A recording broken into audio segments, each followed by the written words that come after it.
you think about building a company, you've got to have the right product to solve a real problem. You have to have the core business economics and all of that stuff. But what people don't talk about is it doesn't matter how good your idea is or how perfect the timing is. If you are not relentless at taking no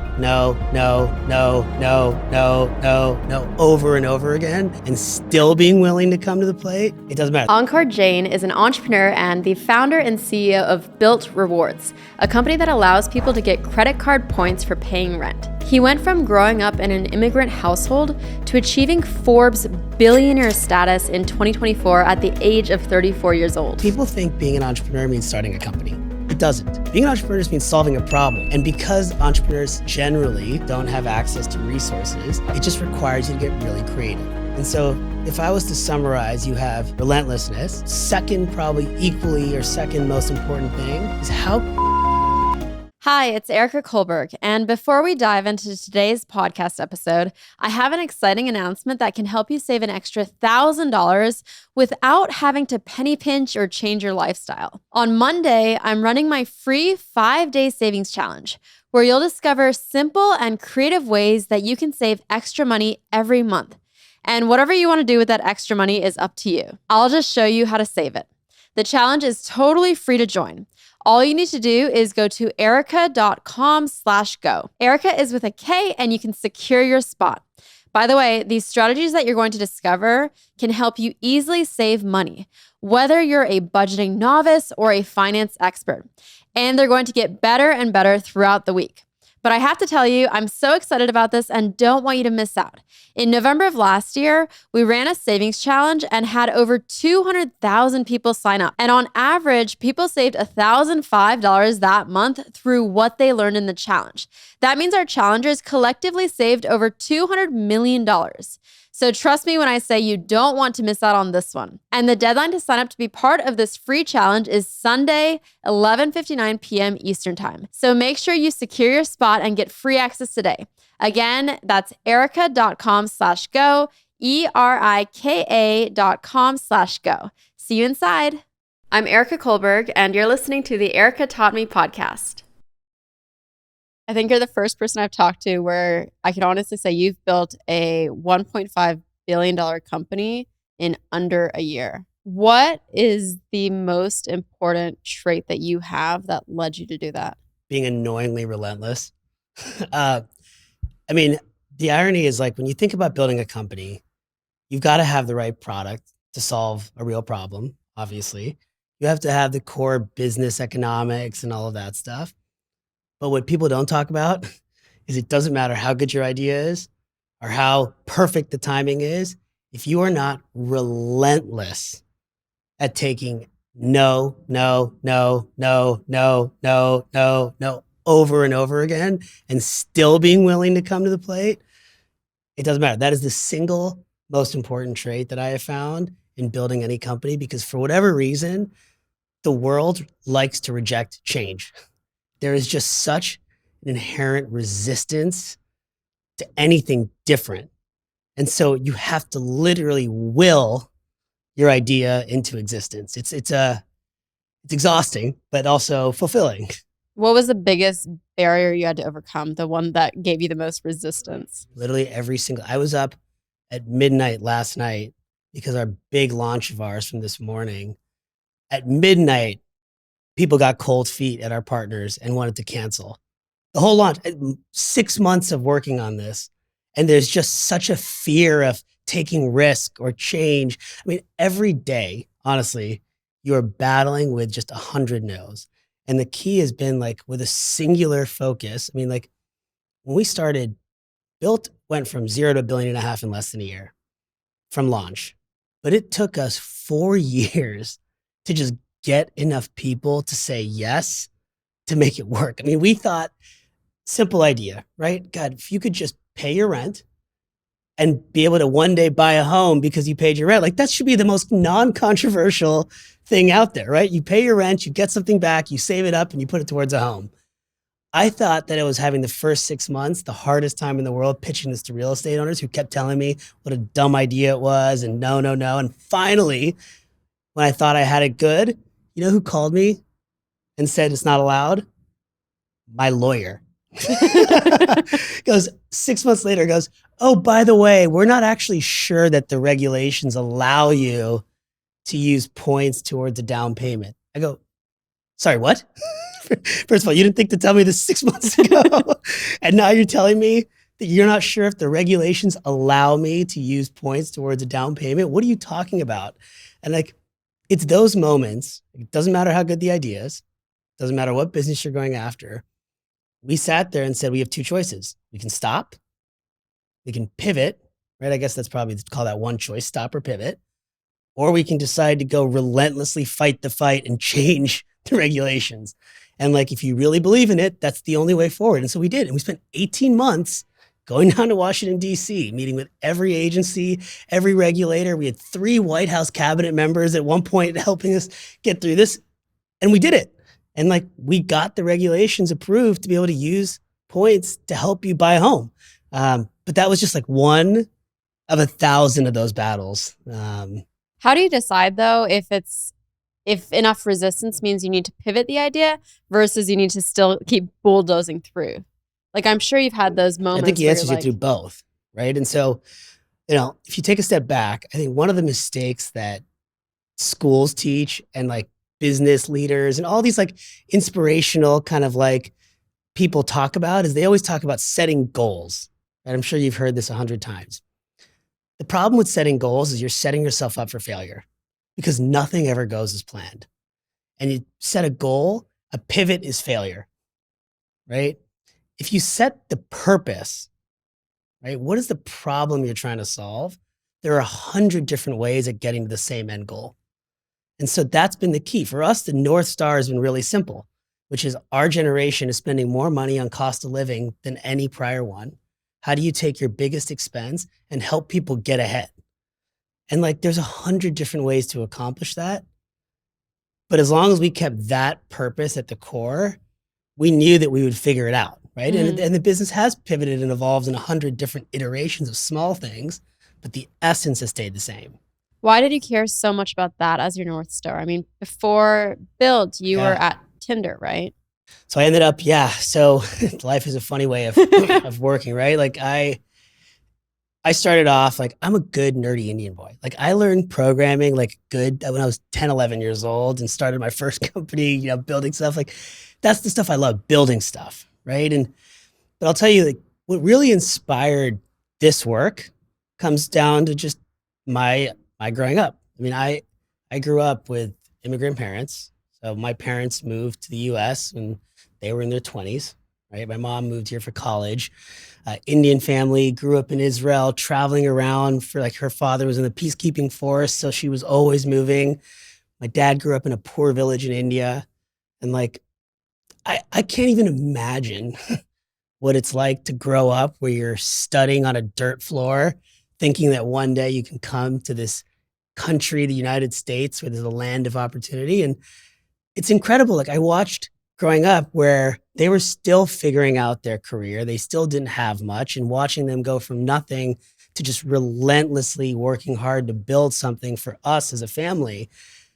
And then as I graduated college, watching our friends and our generation, like it's crazy how hard it is to get ahead. I mean, like our friends do everything right. All the people that listen to your stuff, like they're doing it right. They went to school like they were supposed to. They took out the student loans like you're supposed to. You got the job, and then you look at your balance at the end of every month in your bank account, and you're like, how the hell am I ever supposed to get ahead? Right? And that to me is like the most devastating thing that could possibly happen in this country is you lose that sense of if you work hard and you persevere, that you can succeed. Mm-hmm. And so, the inspiration behind BILT was, can we just fix that a little bit? Can we help you hack it a little bit? Can we help you get a little more value so you can still do the things you want to do? You can still get ahead. You can still build your credit. You can still buy a home. Well, there's nothing worse than being told when you're working so hard and you're just trying to live like, oh, you're not being responsible. You're wasting too much money on avocado toast. Like, it's like, come on, And so if we could create a business model where you're rewarded for doing the things you already do, like that can be needle moving for our generation, is our hope. Do you think that these people that you're talking about who are working so hard, but at the end of the month, the bank account does not seem to reflect it, Do you feel like your view of success is that anyone can work hard enough to find success? Or what is that equation for you of how to get success? Well, look, dude, success is a loaded word, whatever. Let's talk about how to make money, right? Okay. So like at the end of the day, the challenge is, yes, you have to figure out how to make more income. There's no question. But part of the problem is, again, it's to look at that in isolation without looking at the costs. I mean, like, you're very successful. My fiance's working up, being so, but still, like, I look at it and like at the end of the month, when you factor in rent and Uber rides and like you go out to the occasional dinner with friends, and before you know it, it's out, it's gone. And so there is some trade-off, just how you think about that. But there is an element of being smart with like life hacking, right? Because yes, you want to keep making more money, but half of that is just being really smart about the stuff like you advise everybody, right? And if you can get that life hack, you can get double the value out of every dollar. That's as good as making double the income, right? Yeah. As you were growing up and you saw your parents go from having very little as immigrants to becoming very successful in their businesses, what were you learning from them? What were kind of the biggest takeaways you got? One is relentlessness. I mean, it's tough. Like there was a point in our, like when we were kids, like my dad he left Microsoft. That was his first kind of real job where he started to have some kind of progress, right? And then one day he decided he was going to leave and put it all on the line to start his own company. And I remember being at home and the fight with my parents at home. I mean, like, they spent years finally getting a good job to have income and savings, and he was going to leave and put all of their savings into a startup that he had never done before. Like, it was crazy. And to their credit, my mom and dad teamed up. They worked together every day. There was no difference of like clocking in at 9 to 5. I mean, this was full commitment. Like at one point, they had to sell one of the cars, and my dad would drop me off, then go to work, and then drop my mom off. And that's how it took. And you know what? That willingness to do whatever it took to win, which sounds so cliche, but truly, I don't think people fully appreciate just how much you have to live what you preach, right? And what you believe in. Like, he grew. I mean, you talk about BILT going from 0 to $1.5 billion. Like, his company InfoSpace went from 0 to 40 billion in 3 years, right? Jeez. And like, you talk about, look, he went through the ups and downs like many of these companies back then, but like that took the most relentless perseverance, in addition to having the right business and timing and all that stuff. Did your lifestyle change very drastically? It should have, but like having really cheap Indian parents doesn't help. And I'll tell you, like, there was a kind of philosophy in our household growing up, even before he had made money. No expense was too great for education. I mean, this is really cliche. This is like good Indian household, It's like no expense. It'll be required listening in school. Like no expense was too big for education. But anything else I wanted was like, I mean, candidly prepared me for the fights that I have every day today at my company. Like, you have to get creative. And it was that way growing up. Like, I tell this story, which it's so embarrassing, but like, again, skinny, nerdy Indian kid, 11 years old, learning programming, have a website, decided one day in 7th grade, it got to be so cool to make the basketball team. Delusional, self-delusional. My height, it was a long stretch anyways, but I figured I'm at a private school, maybe small class, maybe I can shove my way through. So I started watching some of the tryouts and whatever, and I realized like the key to making the team, if I could show that I could dunk a ball, they have to put me on the team. Now, keep in mind, that was like double my height. So it was practically not feasible, but I was determined to get there. And I saw this TV ad back then for these things called jump soles, which were essentially these plyometric shoes you'd put on your shoe, and you would, do your plyometric workouts to increase your vertical leap. So I saw this online, and I ran home, and I was like, on the TV ad, and I ran home and I asked my parents to buy it. It was $100, right? They refused. And my parents, it was a tough thing. If you tried to pull I'll buy it myself with allowance money. The response was, great, and you can pay for your school too. I mean, like, there was no getting around this with money. So I had to it's like, how in the world am I going to get these vertical jump shoes to figure out how to get the ball and dunk it, because otherwise I'll never make the basketball team and I'll never be cool in 7th grade. It was a whole stressful moment. And so I literally went home and I had this brilliant idea. I said, I have an idea. I had heard about companies advertising on websites. So I literally went to the Jump Souls website. I found the customer service number. Mind you, I had probably not hit puberty yet. So like we're talking squeaky voice, and I called the customer service number. I'm like thinking about myself as an adult now on the receiving end of this, but I called and I go, hey, my name's Ankur Jain. I'd like to speak to the CEO, please.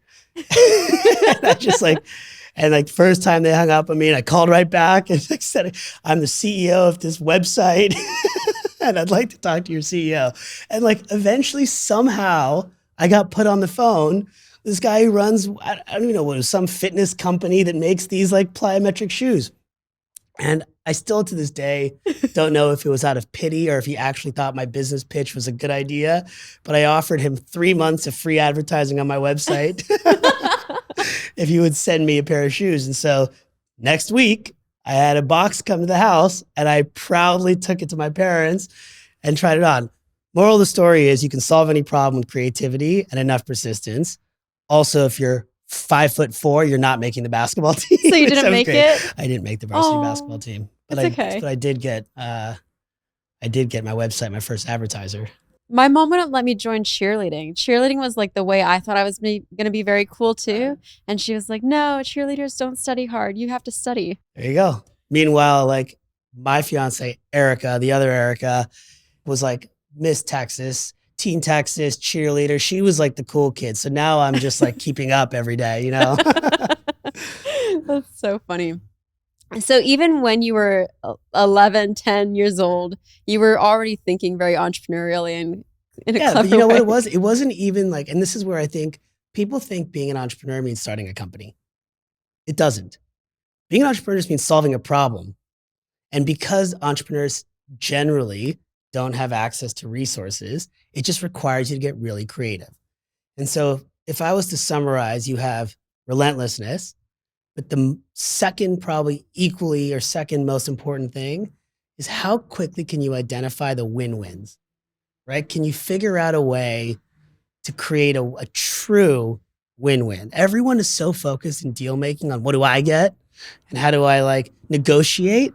And the truth is, like, if you took 99% of deals and you asked them, what are the 3 things that matter most to you? The 3 things that matter most to me, and had that honest conversation. People never have this. They think they need to like shield their cards and play it.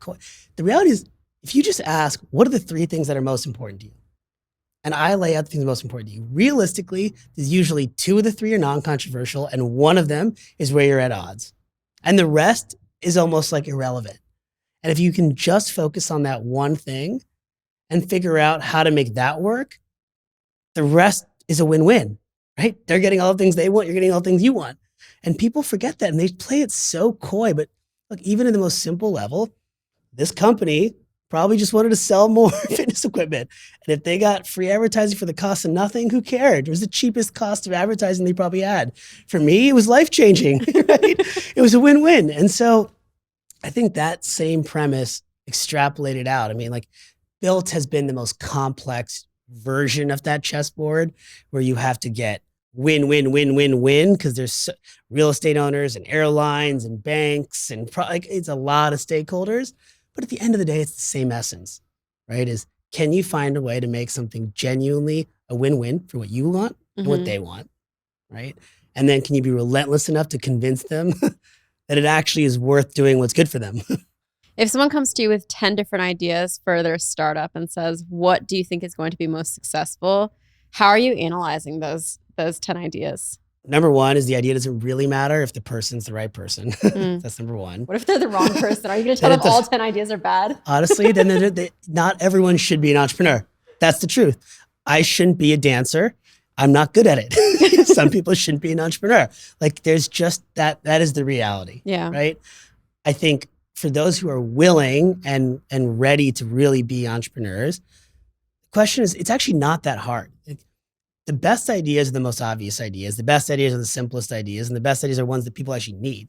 Like if you ask 10 people, like, here's the idea, would you use it? It sounds so silly, but that's probably your best barometer for is it the right problem you're solving.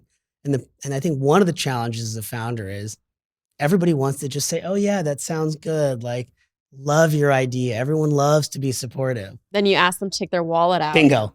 And that's exactly it. The Yep. minute you say, "Great, will you be my first customer?" Well, it's not really for me, but I could imagine why other people would want it. Like, that's your first risk red flag. So that's what everyone should do with their 10 ideas. Go collect money for all 10 and see where you get the most money. And honestly, sometimes I wonder when you hear these ideas, like, do you actually believe that's a problem? Or are you just doing it because you heard some VCs investing in it? Mhm. Right? And like, there's nothing more toxic than like traditional venture capitalists. Like, you go to Silicon Valley, these guys haven't run companies. They're middlemen and money. And the problem is they're chasing the latest hype cycle. And the reason that's dangerous is like, whatever, they can do what they want to do. But for the entrepreneur, people start thinking that in order to raise money, I have to say I'm a AI company or this company or whatever, instead of asking yourself, what problem am I solving? Mhm. And like, it doesn't matter if you're trying to build a $1 billion company or you're just trying to run a small business, right? The question is, what problem are you solving for me? And it sounds so obvious. And I cannot tell you how many times people pitch me ideas and I go, but what's the problem? Like, you know, What about the point that you were saying about it's not necessarily the idea, it's the person? How can you know whether someone is the right type of person to bring a solution to a problem and be successful at that? it's funny. I was just having this conversation last night at dinner with another entrepreneur who's just a really smart guy building something. And we were just breaking down like what we see as like almost two different archetypes, right? And you have these deep domain technology experts who are really good at what they do. And they just are going to be the best at building that. You'll see a lot of that in like artificial intelligence, a lot of that in these other spaces. And those folks are like, they're just technologists who are going to build. And you want to bet on those guys, right? And then you'll see this archetype, call it like the Bezos or Elon archetype, where I actually don't think like Elon is a true deep technologist, but he's one of the best pattern matchers, right? And I think that is the ability to walk into a meeting, synthesize information, figure out possibilities and the win-wins is a really powerful skill set. What they both have in common is they're delusionally confident that there's always a way. And so the first like flag you should ask yourself if you're an entrepreneur or not is when you hear an idea, is your first instinct the 10 reasons why it won't work? Mm-hmm. Or is it the 10 ways you could possibly see how to make it work? Right? And I think that is probably the best gut detector of whether or not you're ready to start a company. Which type are you? Of the two, I'm definitely probably more of a pattern matching type Yeah. than a deep technologist type. Although I love geeking out on the deep technology. You were saying the other night you spent like 2 hours with ChatGPT. I know, it's so embarrassing. I have been trying to learn complex new technologies for a while now, like how exactly chips on a computer convert electrical signals into zeros and ones and how it knows what to do with it. And it sounds so boring, but it was fascinating to me. And I've been trying to ask all these smart people who like say all these smart things and I smile and nod as if I understand what they're saying. And I went home one day and I don't know why I was bored on a Sunday and I just like asked ChatGPT, the new AI platform. I was like, can you explain to me how you understand zeros and ones? And all of a sudden it started explaining this to me in like English that I could understand. I spent 2 hours studying and learning how chips were started from the early days through what the kind of complex specialized chips we have today. And then how that converts into similar DNA computing. It was the coolest experience ever. And I think, honestly, taking that back just for a second, I do think there's an element of intellectual curiosity that drives this archetype that's really important for entrepreneurs, which is to be pattern matching. You have to just be genuinely curious because that gives you enough exposure to then figure out how to match patterns. Right. And I think one of my favorite quotes my dad always says is, great ideas and the best innovations are not thinking outside the box. Thinking outside the box means you've already decided this is the limitations, this is the way of doing it. Now you're trying to get extra creative. And it's almost a little arrogant to say you're thinking outside the box because you think you're so much more creative than every other expert who's ever been in that box. The best innovation is thinking about the same problem from a different box, right? Hey, this worked in this field. What if I applied it here? Someone's talking about sending text messages on an iPhone. Could I use that to send crop pricing back and forth to people who don't have access to computers? Right? Like that's where the real innovation happens. For us, it was, hey, you earn rewards on here rather than solving the home ownership problem with, all these government entities and nonprofits and all of that. Could we just take the same concept that works in travel and apply it to housing? Yeah. Right? And I think that's, again, it's often the best ideas are the simplest ideas. Are you the kind of entrepreneur where if you have an idea, you're going to hide it from others? No. Or are you the one to like share it right away and get feedback? 1000% share ideas and get feedback and iterate. So like, it's embarrassing. I don't know where my cell phone went. I was just looking for it, but like, it's embarrassing how many people I text in a day. But even more embarrassing is that 90% of it is going, hey, what do you think of this? And I'm shocked people still respond to me, but like, that's the only way you quickly gut check, like, well, what's going on? I mean, like, people think that like ideas are the secret sauce. I mean, hopefully if the one takeaway from this conversation so far is like, ideas are kind of a dime a dozen. Most of them are bad. Some of them are good. None of that matters. Yeah. Right. Yeah. And so if you've got the right feedback loop, you can iterate fast enough to then get it right. And then you out execute with relentlessness and you just figure out how to, all the other business metrics like distribution and all of that matter. No, I almost think it's comical when I've had a few people come to me wanting to share their ideas. They want me to sign an NDA first. And I'm like, I'm absolutely not signing that. If that is your focus, totally. I think you're focused on the wrong thing. 100%. I mean, at that point, if you're worried that someone who's already got a busy day job is going to beat you because they didn't sign an NDA, you're in trouble, right? And I think, look, we're talking at a very high level. There are a lot of tactical things on starting a company and how to build a business, whether it's a small business or a large business, that are really important. Like, you have to think about how you create a network effect. How do you create a defensible moat? Like, it's not just having a good product. Mm-hmm. And Silicon Valley has this like vision of build a great product and they will come. It's just not how it works. Like, the hardest thing in the world, tech, by the way, is a mature market now. You know what I mean? Like, we grew up thinking tech was different and new, and it was true. Like, there was a time, I'll never forget, I had the chance to have dinner with the CEO of Alibaba 10 years ago, back when they were just starting. And I was asking him how they beat eBay so badly in China. I mean, eBay had such a head start, right? And there was two things he said that stood out to me. One is he said, number one, eBay spends so much time worrying about their competitors, they don't focus on the customer. He goes, I do not want to hear, I don't want competitive research. I don't want to hear what eBay does. If they do anything that matters to me, my customer will tell me eBay's doing this, why aren't you?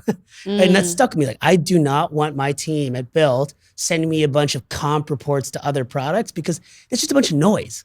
Like, if the customers care about something, they'll tell us, right? You just don't listen. That was one that really stuck out. But two, which was a symbol of a different era, was he said, eBay sure had 90% market share of all the internet users in whatever year that was, right? When they first started. But every year, that total market was growing by 20%. And I was owning 90% of all the new users, right? And you can do that in a massive technological platform shift era, which comes around not very often, right? But for right now, at least, tech is largely a mature market. We have our version of the GEs and IBMs. They're just called Google and Microsoft, right? And so I think we have to treat it differently. And in a market where it's mature and you have incumbents, things like distribution and customer acquisition matter as much as your idea. Yeah. And that's oddly not something you hear talked about in the first 2 to 3 minutes of any good pitch. Is what is your distribution? The customer thing is so interesting though, because I remember obviously Jeff Bezos for Amazon was always saying customer first, customer first. Totally. And I remember my mom became a customer of Amazon. She loved books in 1996. Incredible. And her thing to me was I should just invest in anything your mom told me. I know. She told my dad. She'll never talk. She'll never stop talking about that.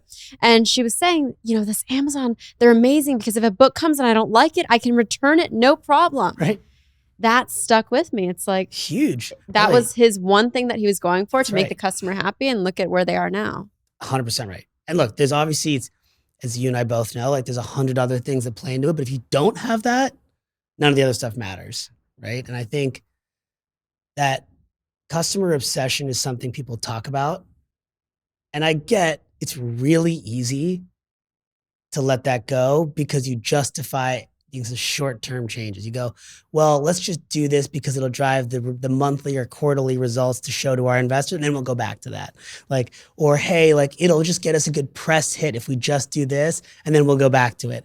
And every time you do that, that little paper cuts, next thing you know, you're not a true customer-focused company. And it's hard. And this is why it's so important as an entrepreneur, as much as you can, to try to avoid taking venture capital money and other stakeholder involvement too early, because you start to focus on pleasing those stakeholders instead of focusing on the customer. I want to rewind then. So that first company that sold to Tinder, did you make money on that? Very little. It was one of these things where like we got, again, I just credit this to luck, right? Like we didn't make any really at the time, but we got it. It was an equity acquisition, and we didn't know what Tinder was going to be at the time either.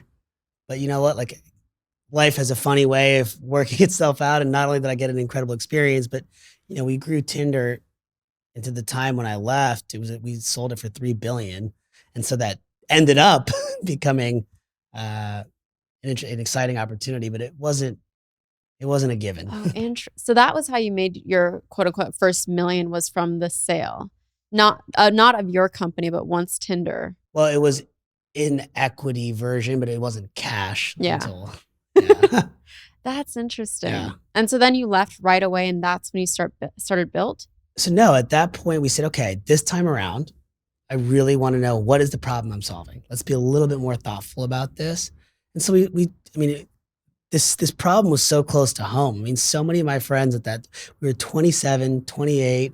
We were living in San Francisco at the time. And like, it was crazy. Like my ex at the time was like still saddled with student loans. I mean, she was like a successful, like in her business and whatever. And like, it was so frustrating to see the number of our friends that were dealing with this. And I had just had my first thing, and I was lucky to have obviously some backing. And still you look at this and it's crazy.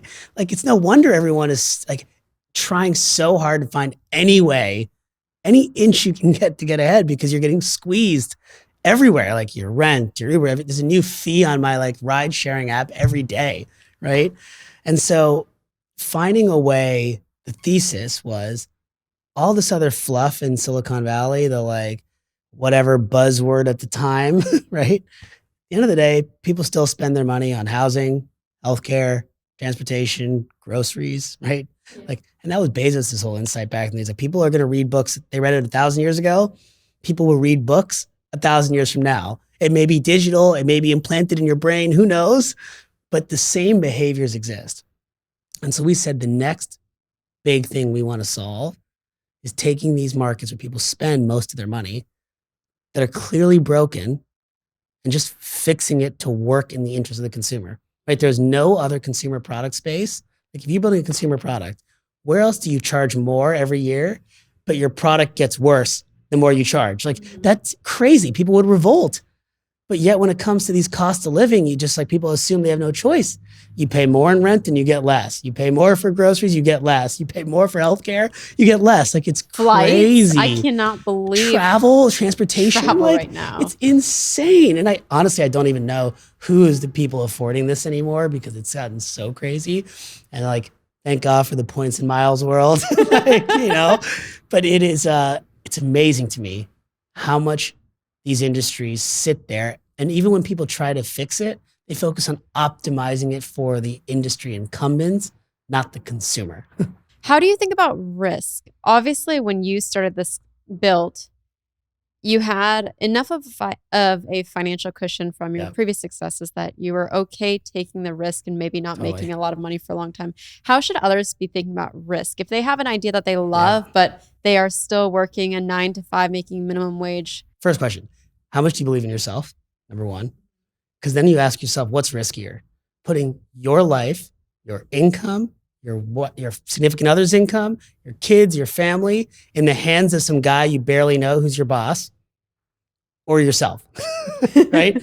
And like, you know what? For some people, the answer may be you feel safer having your future in the hands of somebody else. And that's totally fine. But if you say to yourself that I would rather trust myself, then it's not really a question. Then it's just a matter of what you're doing, right? Yeah. And do you go out there and build a small business? Do you build a technology company? Do you go create your own like online e-commerce store? I mean, there's 100 ways to do it. Do you create your own podcast, right? I've made $0 so far from the podcast. We should Let it that. be known. But like, these are important questions to answer. But I don't know, like people talk about risk all the time. Like, I think entrepreneurs are the most risk averse people. Like I spend all my day thinking about how to minimize risk. Like, you're just doing it in a way that others perceive as, like, other people think that what I do is risky. I think that what they do, staying in their jobs at companies that I don't think are that interesting or doing that well, is more risky, Or for bosses you don't like, bosses you don't believe in. Right. I agree with that. I think you should always look at the people who are above you and see if you really want to be them in 10 years or if you want to be their boss in 10 years. Or if you'd fire them. What do you think is the quickest way right now for people to make money? You ask me how to get rich quick? Yeah, tell me. It's called a scam. What's something as an entrepreneur that you in your past believed you were absolutely correct about that now looking back you were wrong? The best product wins. It's just not the case. Like, you have to have a great product, but the best product doesn't mean you win, right? One, because like I said, it doesn't matter how good the idea of the product is. The amount of resistance to new things requires creativity and relentlessness to push it out. I mean, I sometimes think like you are truly like willing ideas into the world, right? Like entrepreneurs are kind of like artists in a weird way, like we're not as cool and we can't do things like that. But like everything in this room was created by somebody, right? Who literally imagined it and willed it into existence, which is a cool thing to think about, right? But to actually make that happen, you have to be relentless with it. Do you think people who don't want to become entrepreneurs can build uber wealth or no? Like I said, ownership, equity. There's a lot of ways to get equity without starting your own company, right? I think it's a really important thing. And, I was watching, you watched the Hassan Minhaj, Kevin O'Leary interview the other day? No. It was an interesting 30-minute. It was one of the most fierce debates I've actually watched in a really intellectual way for both sides. It was quite fascinating. But like, I think the one takeaway is like, look, different types of equity. You can bet on a startup, high risk. You should really think twice before doing it. Even just putting your money in markets, really valuable, right? I mean, that's a equity base. You're betting on a country, right? The economy. Ownership in a home is equity. There are a lot of people, think about it, like, I mean, it was very different in our grandparents' generation, but like, they were in the United States, they could buy a house for like $30,000. It was psycho, But some of the people have like made millions of dollars from just owning that equity in that home, right? And you can own equity in a company you work at, right? You can own equity in ideas that you then sell to people. I mean, there's so many ways, but I think people tend to focus on just income. And I would say there's no question that income is the first priority because you have to pay for life, obviously. But if you want to create wealth, you got to ask yourself, how am I building ownership? In whatever it is. One of the things that I think is most incredible about you is you are the most brilliant networker I've ever met. And I remember being in college and law school, and you asked these people 10 years ahead of you, like, what is your best advice for me? And they were like, Erica, go learn how to network. And it's like, what is networking? How do I learn how to do it? So what's your advice for networking? How did you become such a good networker? So I have always hated the idea of networking. So like, I'll answer this in a very weird way and then I'll come back, I promise. So there was, you ever have like people that show up in your life who you kind of feel like are these like pivotal moments that change, like these weird random conversations. You meet someone, you talk, and it's like this. So there was two of those moments for me that I can point to. One, when I was 17, after I graduated high school, I had this incredible opportunity to go work for the former U.S. Joint Chiefs of Staff who ran the U.S. military. He had moved to Hong Kong and he was now leading a lot of U.S.-China relations, but also private equity and foreign policy. I mean, this is one of the most impressive leaders I've ever come across. And I had the opportunity to basically go be like his chief of staff for, a few months. And so I flew to Hong Kong. I'm 17, and I can't tell you the experience that I had. Like, I'll never forget, there was a period of 24 hours where they woke me up at 4 a.m. We walked out. We had to get on a plane. We flew that morning to Seoul in South Korea. We met with the chairman of LG, met with the prime minister, flew to Beijing, had lunch, or like a late lunch. And then that night got back super late, and the admiral had a meeting with the governor of Hong Kong. I mean, it was one of these like days that you're like, how is this possible to do in one day? And it was late night, and we were walking through IFC Mall, which is like this big downtown Hong Kong. And we were going down the escalator, and I remember looking at the admiral, and I was like, it is so amazing to me how you know everybody. I mean, like, you have so many friends everywhere. It's like incredible. You know everyone. Like, I can't believe it. Like, here I am, an excited 17-year-old, like, oh my God, one day I want to be able to do that. And he looks at me and he goes, in a deep voice, like deep military, he goes, Ankur, are you prepared for a very lonely life? I go, what? That is so not what I was talking. He goes, Ankur, the truth is, when you get to this stage and this level of things, you really only have 3 or 4 close friends that you can count on, that are there, that you can trust. And that's just the reality. And I hope you're prepared for that. And I sat there a little bit in shock.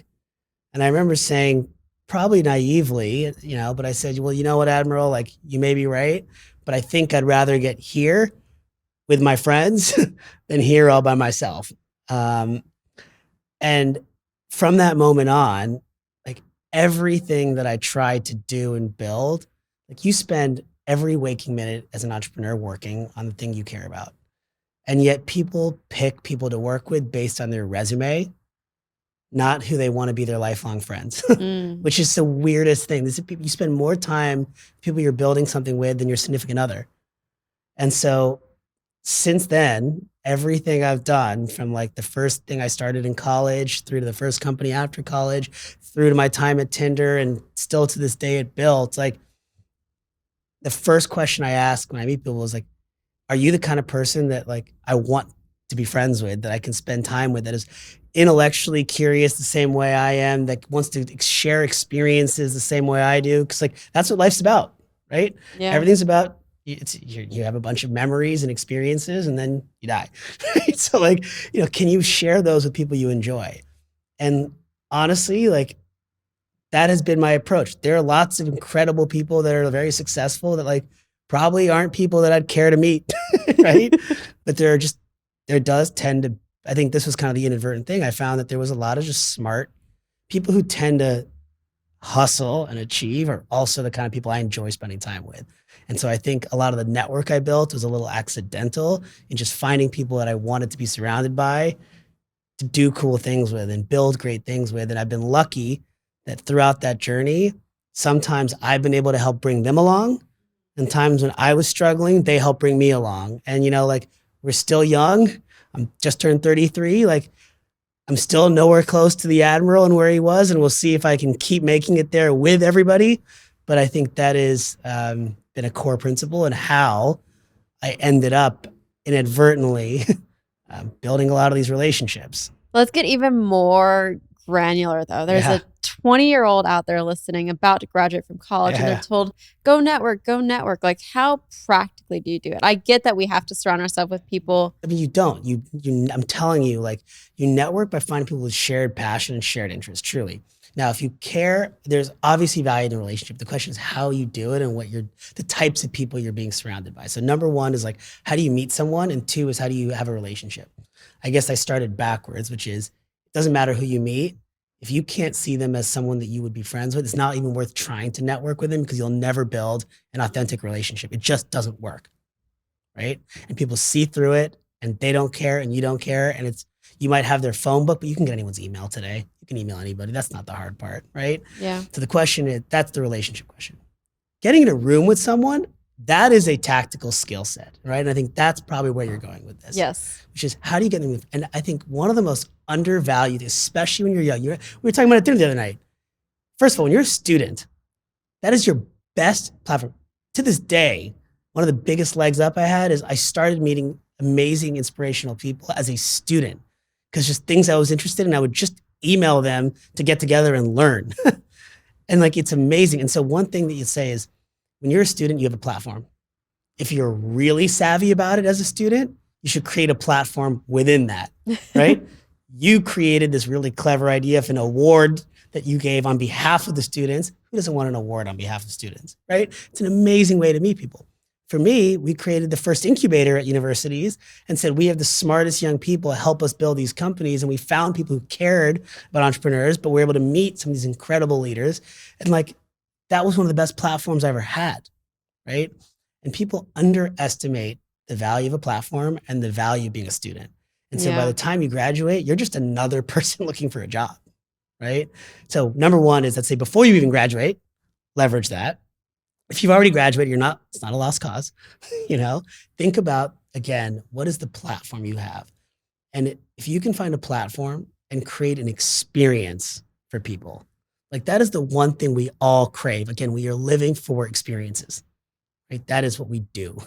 Everything we work towards is for some sort of an experience, right? And so if you can help create experiences where people that have shared interests and shared value are equally as attracted to that kind of moment. Some people do that through events, right? Some people do that through dinner. Some people do that through trips. Some people do it through like book clubs, whatever it might be. I know it sounds corny, but like there's a lot of value into using a platform like that to attract the people, to get them in the door. And then if it's an authentic relationship where you share experiences, you're gonna be able to call that person 5 years from now and they'll still pick up the phone, right? If it's a type of relationship where you have to force CRM check-ins, the email reminders in order to stay relevant, it doesn't work. And just to give people context, Ankur and I had dinner a few nights ago, and I was telling him when I was a student at Georgetown Law, there was this Georgetown Law alum named Chris Sacca, who you may know from Shark Tank. He was this billionaire investor, and I really wanted to talk to him. So I thought, how could I access someone like that? And I founded the Georgetown Law Entrepreneurship Club and made up the Georgetown Law Entrepreneur of the Year Award. And so then it's like, okay, how do I let him know that he's won my Georgetown Law Entrepreneur of the Year award? So I tried every different combination of chrissacca@gmail.com, like chris.sacca@gmail.com, everything I could possibly do. And everything bounced except for one email. And then a few days later, his assistant messaged me and said, oh, Chris is honored to accept this award. And so I got on a call with him, and it was life-changing because he was the first person who told me, hey, just because you went to law school doesn't mean you can't be an entrepreneur. Use the legal degree to get your foot into the door. People are going to 100%. assume things about you, assume you're smart, you're qualified, but use that to get your foot in the door and do whatever you want with it. So it was life-changing. It's incredible. And that is a perfect story of how to leverage the platform you have as a student. And again, it's a combination of, like, that's the best example because you're both a student and you created a platform that aligned with what your interests were, which was about entrepreneurialism. Right? And you found a way to attract people like Chris Sacca who share the interests you do and build that relationship, right? And I think there's so many ways to do that for people. And I just think people wait and they assume you have to go to conferences and shake hands and give business cards. And it just doesn't work that way. Yeah. And I think something that you've set up quite a bit now is just getting comfortable with the no's and being relentless and persistent. That's what I've realized too, is no one's going to come and open that door wide open for you. You have to go knock on it to get there. I mean, knock, kick, scream. But it's it really is it's amazing to me how the problem is it's a little bit of a perverse incentive structure in these existing incumbent systems, right? Where people aren't rewarded, unfortunately, in those large organizations for taking risks or trying different things. Doing so just exposes them to risk. Mm-hmm. And so you have to just imagine when you're trying to doesn't matter how good your idea is, they're taking a bet not just on you, they're putting their own job, at least in their mind, on the line. And that's why it's so hard to push things through. And even for a consumer, changing a habit is hard. Right? Yeah. And that requires that consistent, relentless, persistent. But again, I'll say There's persistence and relentlessness where you're just banging your head on the same wall over and over again. And there's creative relentlessness where no just means ask again differently. Get a slightly different change, a slightly different approach, a slightly different person you're asking, right? That's the key, right? It's doing the same thing over and over again. That doesn't get the same results. Definition of insanity. Yeah. As you're building your team, obviously you want to surround yourself with people you enjoy being with, but what other things tactically are you thinking about? So number one, I want people who understand that the quickest way to get fired is by telling me it's not possible. I cannot stand that. No people and not possible people should never walk into my office. Have you hired lawyers?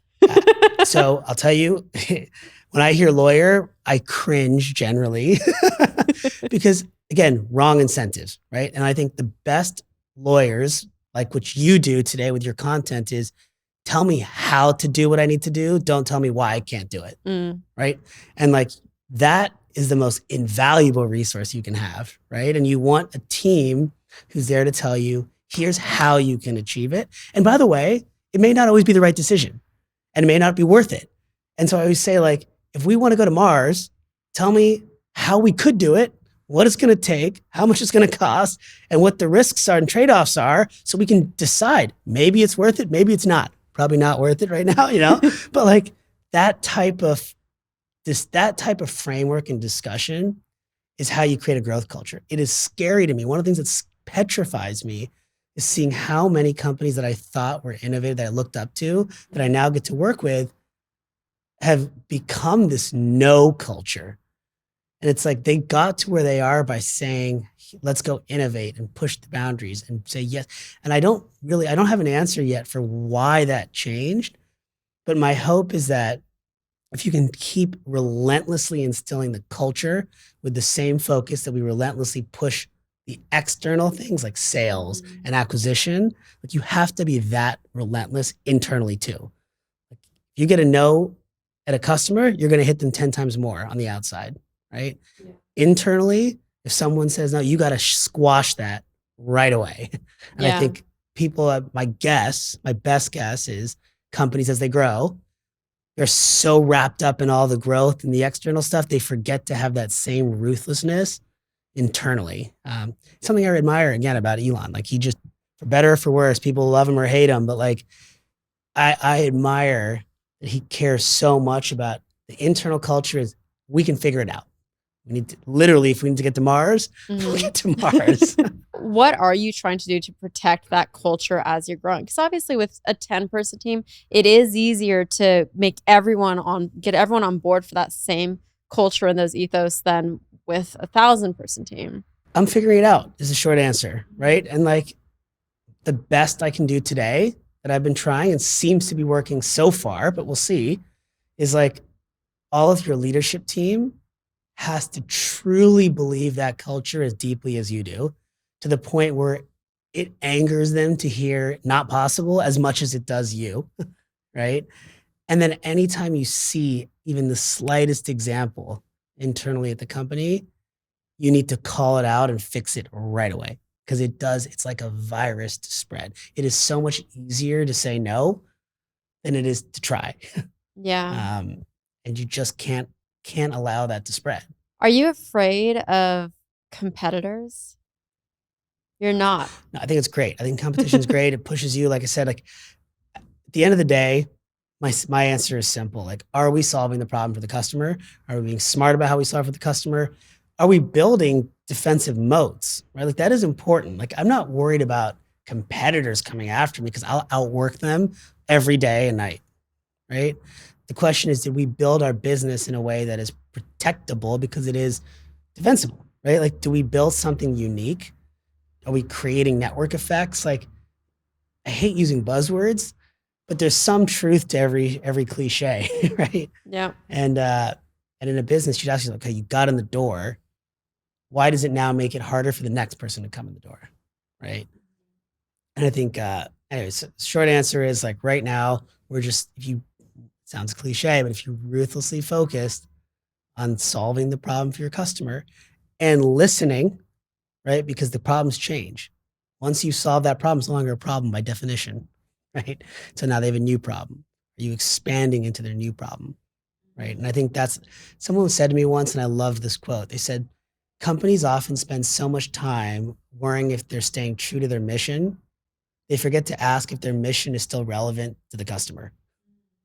Right. And you see a lot, like things change fast and they're changing faster in today's world. Um, so I think that's a really critical question to keep asking yourself is the problem we solved for them a year ago, now that it's solved, what is their current problem? And how can I be the solution for that too? And that's how Amazon went from books to Amazon Prime TV to overnight shipping to the biggest logistics company in the country. I mean, it's incredible. I hate to use the buzzword, but do you care about work-life balance? Do you have any? Again, I understand this isn't, I don't believe in work-life balance is the short answer. But I don't, because like the reason is simple. Like I can't imagine a life where I have to spend 10 hours a day working. That sounds so miserable, right? But if you like make your work your life, then I spend 24 hours a day living, you know? And it's like, it really is. That's why I just don't understand. Like, I'm not saying to be an entrepreneur. You don't have to do your own thing, but you should, and it's not like go do what you love. Like you got to make money, right? But there's a way to make money and do things that you find enjoyable, that you wake up wanting to do, right? That are interesting, just problems to solve, or a job that gives you the ability to travel. So like the work is just the path to traveling. Like I think in another life, like being a flight attendant or a pilot's a pretty damn cool opportunity. You get to go see the world as part of your job. I mean, that's incredible. And if you can't afford to do that, which is most people in this country, like what better way to work, but really you're just living. I was going to say the same. I would be a flight attendant if I could. Totally. It seems exhausting. I talk to them now all the time about like, how is it, when you travel from Dubai to LA, do you stay on LA time or do you stay on Dubai time? Like, controversial take. I don't believe in jet lag. I think it's fake. no, it's not. I've been pretty good about it though. I'm so good with not being that impacted by it. Some nights I go to bed at 10 p.m. Some nights I go to bed at 2 a.m. That's already a 4-hour time difference. Like, I don't know. Maybe it'll change when I have kids or something. But right now I'm like, I don't believe in jet lag. We have some health experts coming on the podcast, and I think they're going to tell you you're absolutely wrong. They're not possible, people. We're going to switch gears a little because you are a travel expert. And of course, I need to ask you about your travel hacks. We're definitely like, I was talking with Erica, my fiance, about what we're going to do for a wedding. And we just like, we knew it wasn't going to be like, we want to forget about a wedding. We just want to do a traveling experience with our friends. Like we love it. I love that. So what do you think people could do instantly to be better with travel? Hack the system more. So the amount of hours that my friends spend figuring out how to travel hack is like unbelievable because it's so complicated. Anytime you have 50 different blogs having to keep you up to date on different things just to figure out how to get value, like the system is broken. Yep. So back to like the whole thesis of how do you make it easy for people who are already overwhelmed and already working really hard and paying their life expenses to make it easy to just do the things you want to do, like travel. We've tried to figure out how to solve it with BILT, right? So just taking a step back, you know this, but with BILT, we said rent is your biggest expense. Why can't you earn points and miles just by paying your rent? You already do it every month. It's your biggest expense. That could take you around the world if you could just earn those points and miles. So that was the first thing we solved. I mean, BILT is the first program that lets you earn points and miles just by paying it every single month. And no extra fees on the rent, right? You don't pay fees on the rent. It's just a simple thing. It's how it should be, right? It's not a revolutionary idea. You pay your rent every month on time, you should get points and miles. And so we've built the most valuable points and miles currency. You can use it on, I think it's almost like 20 different airlines, one-to-one transfer. You can use it to book any flight through a travel portal. You can use it for hotel stays. It's a simple concept. I want to pay my rent, earn miles. That's part one. Make it really easy for people to earn enough miles to travel without having to think about it and hack and worry about which credit cards they're using for what category and how it's just, no one has I can barely sit through a TikTok video, much less worry about that, right? So that's number one, make it really easy. And you do. With BILT, you can earn points on rent just by paying your rent on time every month, okay? Two is then, what do I do with it? How do I get from here to Dubai? How do I get from here to London? How do I get from here to Miami using my points and miles? And God, it's been so hard to figure out, am I getting a good deal? Am I not getting a good deal? Do I transfer to one program to book this airline? And do I use it in the portal using points, pay with cash? So we tried to just make it simple, right? How do you normally search? If you had the money to do it, you would go to the site, search New York to London, and it would tell you all your options. You'd pick a flight, and you'd pick the one that's either the cheapest or the airline you like, or the time of the day. And it's that simple. We have now made it that simple for people to use their points they earn from paying rent to book a flight without having to do any research and get the best possible deal on the market with no hours or time spent on research. Because it's all on the app? Because you literally go inside your BILT app, you pay your rent, you get your points, you say, I want to go from New York to London, and we transparently show you real-time award availability on all of the transfer partners, plus the pay with points or points with cash. And you can literally look, and we'll tell you, by the way, the best way to get to London is to transfer your points to Iberia and use Iberia to book British Airways. And we just show it to you, and you just pick which flight you want to take. It tells you the lowest possible points to take that flight or what it is to pay with points as cash. And then you pick the one you want, and we show you step by step exactly what to do. And the whole process takes you 30 seconds to pay your rent and 1 to 2 minutes to pick the flight. That's insane. But isn't it so frustrating too? These airlines are devaluing the points. You know what? The beauty of this type of thing is it's like they can do that in a world where there isn't ease of comparison and free market. At the end of the day, like if they want loyalty, they need to create value back to, are you creating value for the customer, right? It's like the same thing over and over again. And I think sometimes they start to forget who their key stakeholder is, right? And you see that there are airlines doubling down on the value, not just on points and miles, on the experience, on the on-flight experience, all of it, right? It's not just points and miles. It's like, do they treat you well when you check in, or do they yell at you, right? Are they going to nitpick at you over the centimeter of your bag, right? Or are they going to let you on, right? Because it's okay for them and okay for you. I think like airlines, hotels, any industry that forgets the customer is always right, it's just a slow decline, right? So yes, there are airlines that do that. And by the way, if they're not doubling down in some other way to make up for that, I would probably not invest in that company's stock, right?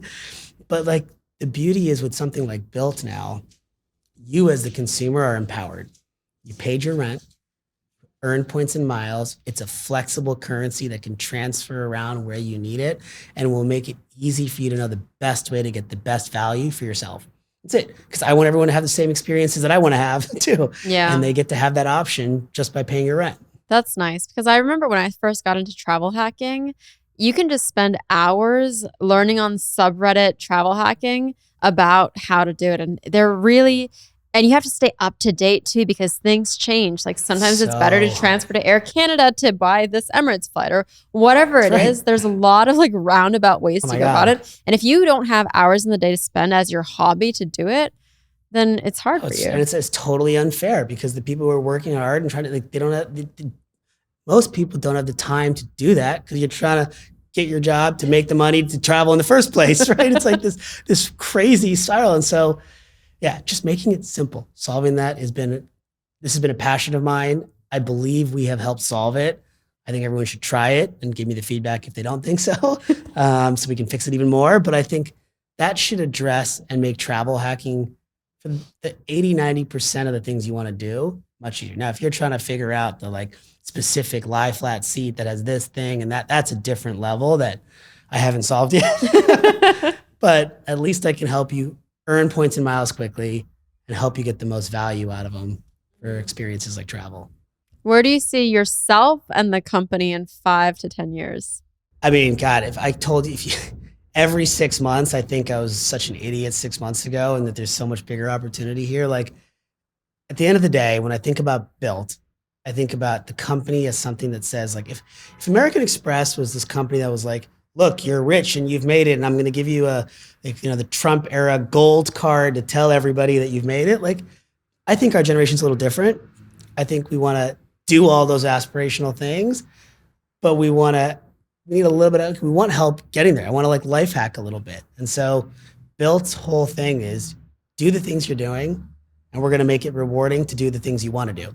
Yeah. Right. And that's it. And so if we do that right, in 5 years, like I hope BILT is your way you earn rewards on housing, how you earn rewards on your healthcare, your transportation, your groceries, your everyday life expenses that matter. Like that is what we want to fix for people. That same pie chart that we drew in 2017 that I was telling you about, we started with housing, and I'd like to hit each of those key pieces. And that's what I want to focus on, is these areas where people are spending more to live and getting less.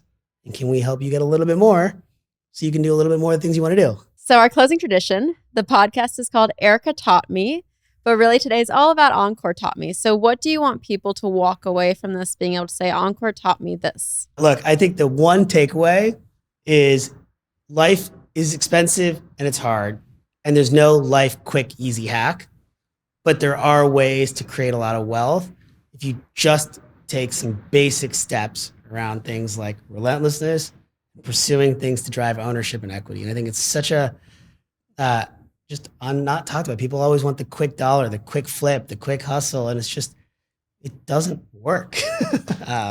BILT has been 5 years in the making to have an overnight success, right? And really, I would say that it's all goes back to when I first started coding when I was 10 years old. It's been 23 years in the making to get there, and it's like everything else. It's just persistence and patience and focusing on a purpose, and you'll get there. Thank you. Thanks. If you've enjoyed the episode, please take a moment to leave a review. It really helps support what we're doing. Thanks for listening, and I'll talk to you next Tuesday on a brand new episode of Ankur Taught Me.